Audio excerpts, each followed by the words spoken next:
এই ভ্যাম্পায়ারের দাঁতে প্রচন্ড ব্যথা করার কারণে সে তার দাঁতের চিকিৎসা করার জন্য হাসপাতালে চলে যায়, কিন্তু তখনই একটা ছোট ছেলে তাকে চিনে ফেলার কারণে তার দিকে তাকিয়েছিল। এজন্য ভ্যাম্পায়ার সেই ছেলেটাকে ভয় দেখিয়ে সেখান থেকে তাড়িয়ে দেয়। ঠিক তখনই ডাক্তারের ক্যাবিনে লাইট জ্বলে ওঠে। এজন্য ভ্যাম্পায়ার সেই ক্যাবিনের ভেতরে গিয়ে চেয়ারের উপরে বসে পড়ে, কিন্তু তখনই সেই ক্যাবিনের ভেতরে অনেক বড় একটা লাইট জ্বলে ওঠে, যার কারণে ভ্যাম্পায়ার তার চোখে সবকিছুই ঘোলা দেখছিল। কিন্তু তখন সে দেখতে পায় একটা মহিলা তাকে হাতুড়ি দিয়ে মারতে আসছে। এজন্য সে যখনই অনেক ভয় পেয়ে চিল্লাতে শুরু করে দেয়, তখন সে দেখতে পায় সেই মহিলাটা হলো একজন ডাক্তার।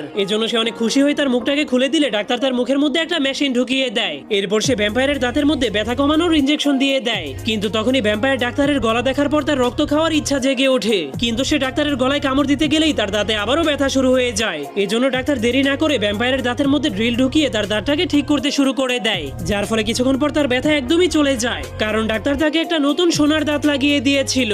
কিন্তু তখনই তার মাথায় একটা শয়তানি আইডিয়া চলে আসে। এজন্য সে ডাক্তারের রক্ত খাওয়ার জন্য ডাক্তারের দিকে যেতে শুরু